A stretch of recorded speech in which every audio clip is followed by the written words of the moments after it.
Hello students, रचनास creation करछी से कलम तक में फिर से आप लोग का स्वागत है। और एंशियंट हिस्ट्री की सीरीज़ में ये है चौथा टॉपिक, जैन धर्म।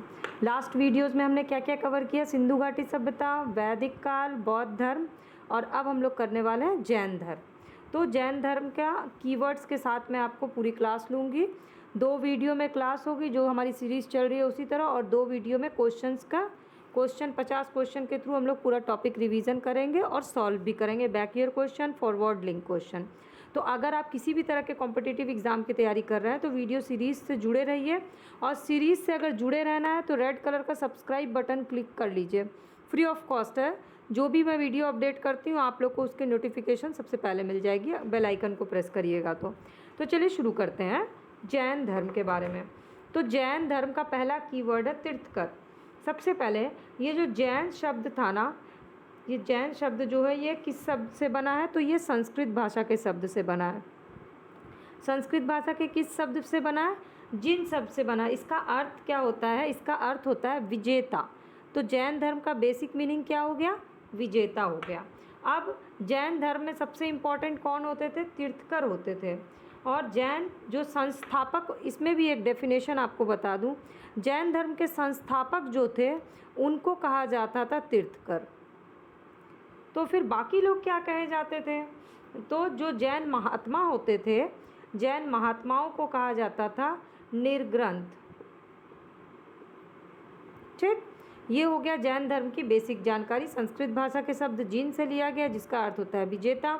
जैन धर्म के जो संस्थापक होते थे उन्हें तीर्थकर कहा जाता था, जो महात्मा होते थे उनको निर्ग्रंथ कहा जाता था। अब आगे बढ़ते हैं, कहानी के थ्रू ही पूरी याद करेंगे, जैन धर्म को पूरा पढ़ेंगे हम लोग। इसके बाद इसी टॉपिक से मैं आपको क्वेश्चन आंसर कराऊंगी जो कि बैक ईयर क्वेश्चन, और आगे क्या क्वेश्चन आ सकता है। 4 से 5 किताबों का कलेक्शन करके मैं आपको इस हर टॉपिक कवर करा रही हूँ। चलिए, आप तीर्थकर के बारे में आए हैं। तो जैन धर्म में टोटल कितने तीर्थकर थे? क्वेश्चन पूछा जा चुका है। 24 तीर्थंकर माने जाते थे जिन्होंने समय समय पर जैन धर्म का प्रचार किया। सबसे पहले इसमें कौन थे? तो चलिए पहुंच आते हैं ऋषभदेव पे। ऋषभदेव, अब वो जो तीर्थंकर का क्रम है वो आपको याद करना इंपॉर्टेंट नहीं है। 24 तीर्थंकर का नाम जो आपके लिए इंपॉर्टेंट है मैं उसके थ्रू आपको बता रही हूँ, क्योंकि अपना याद करने की भी जो कैपेसिटी है उसी पे खर्च करिए जो आपके काम आए। तो अब ये 24 तीर्थंकर हो गए, उसमें जैन धर्म के प्रथम तीर्थंकर कौन थे? ऋषभदेव। ठीक, अब ऋषभदेव से रिलेटेड क्या क्वेश्चन बन सकता है? एक तो ये प्रथम तीर्थंकर थे। अब दूसरा, इनके और क्या नाम थे? तो इनके और नाम थे आदिनाथ और वृषभनाथ। ये एक क्वेश्चन बन सकता है, आदिनाथ और वृषभनाथ। यानी ऋषभदेव के, मान लीजिए क्वेश्चन पूछा इनमें से कौन सा नाम जैन तीर्थंकर का नहीं था, तो ऋषभदेव के ये 2 नाम भी याद रखिएगा, आदिनाथ और वृषभनाथ भी इनके नाम थे। अब हम लोग ऋषभदेव और अरिष्टनेमी का उल्लेख कहाँ मिलता है? तो ऋषभदेव का उल्लेख मिलता है हमें ऋग्वेद में। ये हो गया ऋषभदेव से रिलेटेड। अब अगला कौन से तीर्थंकर इंपॉर्टेंट है? अगले तीर्थंकर इंपॉर्टेंट है हमारे लिए पार्श्वनाथ। तो पार्श्वनाथ से रिलेटेड क्वेश्चन देख लेते हैं। पार्श्वनाथ थे 23वें तीर्थंकर। इनका जन्म कहाँ हुआ था? इनका जन्म हुआ था काशी में, और इनके पिता अश्वसेन काशी के राजा थे। तो इनके पिता कौन थे? अश्वसेन, काशी के राजा के बेटे थे। पार्श्वनाथ को कहाँ पर ज्ञान प्राप्त हुआ? ये सब वो टॉपिक्स हैं जिससे क्वेश्चन पूछे जा चुके हैं और इम्पॉर्टेंट है। संवेद पर्वत पर इनको ज्ञान प्राप्त हुआ था, और अपने अनुयायियों को अपनी शिक्षा का पालन करने के लिए ये इन्होंने कहा था। तो इन्होंने 4 शिक्षा दी थी: सत्य, अहिंसा, अस्तेय और अपरिग्रह। ये 4 शिक्षा किसने दी थी? पार्श्वनाथ ने दी थी, जो कि 23वें तीर्थंकर थे, जिनका जन्म काशी में हुआ था, और उनके पिता का नाम था अश्वसेन। ये हो गया पार्श्वनाथ से रिलेटेड। अब अगले कौन से तीर्थंकर इंपॉर्टेंट है? तो मेन जो आ गए हम लोग अब महावीर स्वामी। तो महावीर स्वामी के जन्म से शुरू करते हैं। उनका जन्म हुआ वैशाली में। वैशाली के निकट एक गाँव है कुंडग्राम। कब हुआ? 599 ईस्वी पूर्व। इनके पिता कौन थे? तो इनके पिता सिद्धार्थ थे, जो ज्ञात्रिक क्षत्रिय के संघ के प्रधान थे। पिता सिद्धार्थ किस संघ के? ज्ञात्रिक संघ के। अब इनकी माता कौन थी? विदेह दत्ता, वैशाली के लिच्छवी गणराज के चेटक की बहन थी। माता विदेह दत्ता, चेटक की बहन। कौन से गणराज की? लिच्छवी गणराज की। ठीक है। अब आगे क्या? महावीर के बचपन का नाम क्या था? तो महावीर के बचपन का नाम था वर्धमान। ये हो गया उनके बचपन का नाम। अब उससे आगे भाई बचपन का नाम भी हो गया, माता पिता पता चल गया, बायोडाटा ऑलमोस्ट हमें याद करना है क्योंकि उससे बहुत क्वेश्चन आते हैं। तो उनकी पत्नी का भी नाम पता होना चाहिए। तो उनकी पत्नी का नाम था यशोदा, जो कि कहाँ की थी? कुंडिन्य गोत्र की। ये आपके लिए इम्पॉर्टेंट है क्योंकि अभी तक ये नहीं पूछा गया, तो अगला कोई नया क्वेश्चन बन सकता है। तो यही बनेगा, कुंडिन्य गोत्र की कन्या थी। इससे उन्हें प्रियदर्शना नाम की पुत्री पैदा हुई। तो इनकी पुत्री का क्या नाम था? प्रियदर्शना। और इनका विवाह, प्रियदर्शना का विवाह कहाँ हुआ था? किससे हुआ था? जामाली से हुआ था। तो ये हो गया महावीर जी का पूरा बायोडाटा। जिनका जन्म हुआ वैशाली के कुंडग्राम में 599 ईस्वी पूर्व। पिता थे सिद्धार्थ जो ज्ञात्री कुल के थे। माता थी विदेह दत्ता जो लिच्छवी वंश की थी। इसके बाद इनके बचपन का नाम था वर्धमान। बड़े हुए इनकी शादी हो गई यशोदा से जो कि कुंडिन्य गोत्र की थी। उन दोनों की एक बेटी हुई प्रियदर्शना जिसका विवाह हो गया जमाली से। तो ये हो गया महावीर स्वामी का बायोडाटा। अब जब बायोडाटा कंप्लीट हो गया, शादी वादी हो गई, तो अब ज्ञान प्राप्ति की ओर जाना है, तो वो याद कर लेते हैं। जैन धर्म में सबसे पहले जो ये ज्ञान प्राप्ति टर्म था उसके लिए कौन सा शब्द प्रयोग किया गया? तो वो है कैवल्य। कैवल्य शब्द का प्रयोग किया गया। महावीर स्वामी कितने वर्ष की तपस्या किए? 12 वर्ष की तपस्या के बाद उनको जिम्भिक ग्राम में, कहाँ पर? जिम्भिक ग्राम में ऋजुपालिका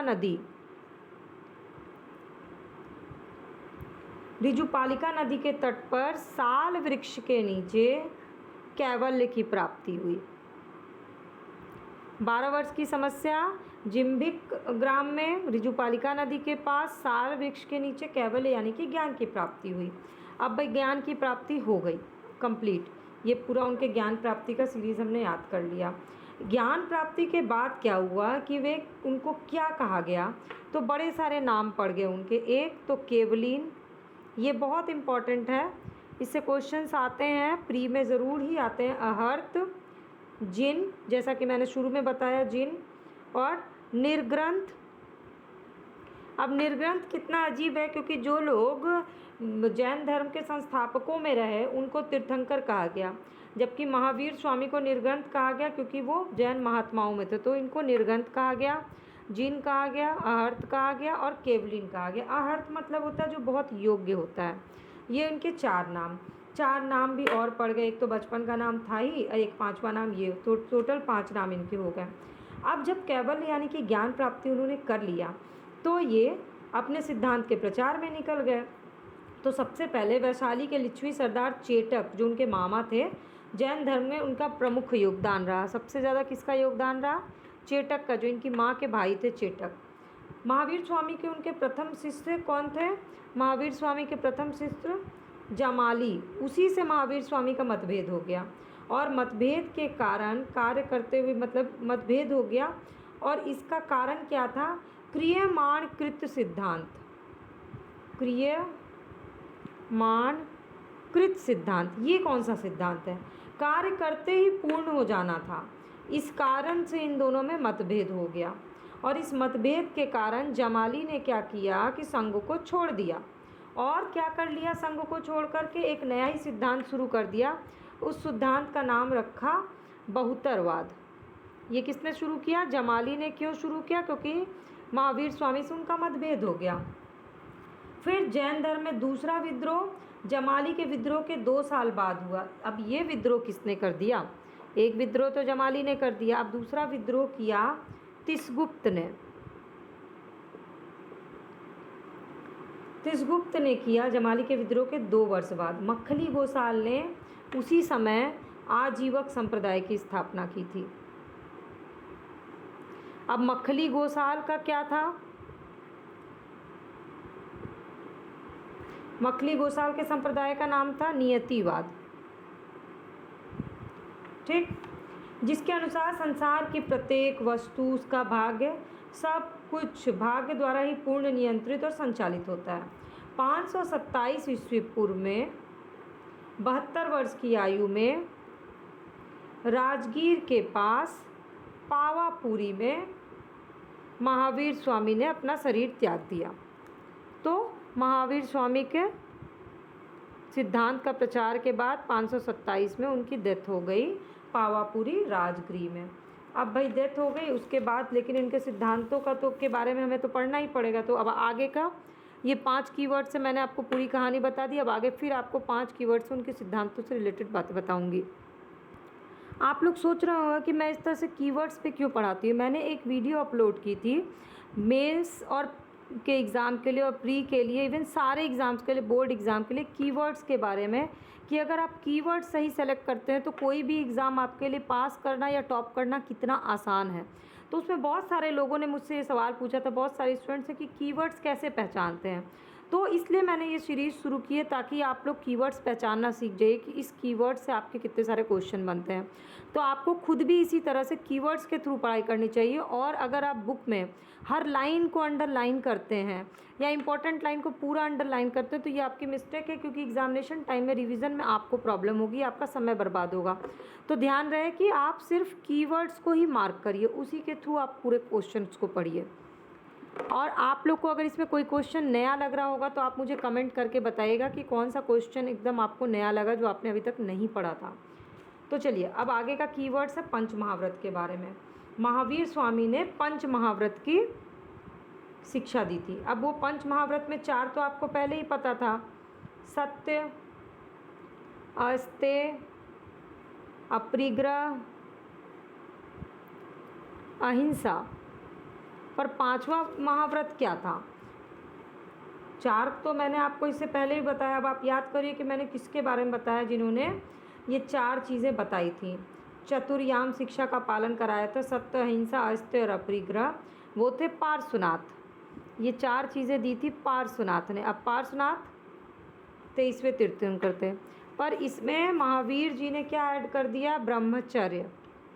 ये हो गए पंच महाव्रत। अब प्रथम 4 व्रत पार्श्वनाथ के समय में प्रचलित थी, महावीर ने 5वां व्रत जोड़ दिया।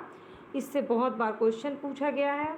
जैन धर्म में गृहस्थों के लिए पंच महाव्रत अनुव्रत के रूप में बताया गया, क्योंकि संसार में रहते हुए महाव्रत का पालन नहीं संभव है, तो इसीलिए उन लोगों को बताया गया है कि वो गृहस्थ जीवन छोड़ के इसका पालन कर सकते हैं।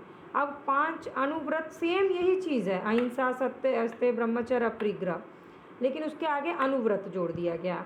महावीर स्वामी ने वेद की अपरुष्यता को स्वीकार कर, उनके हिसाब से वेद अपरुष्य नहीं है, इनकार कर दिया।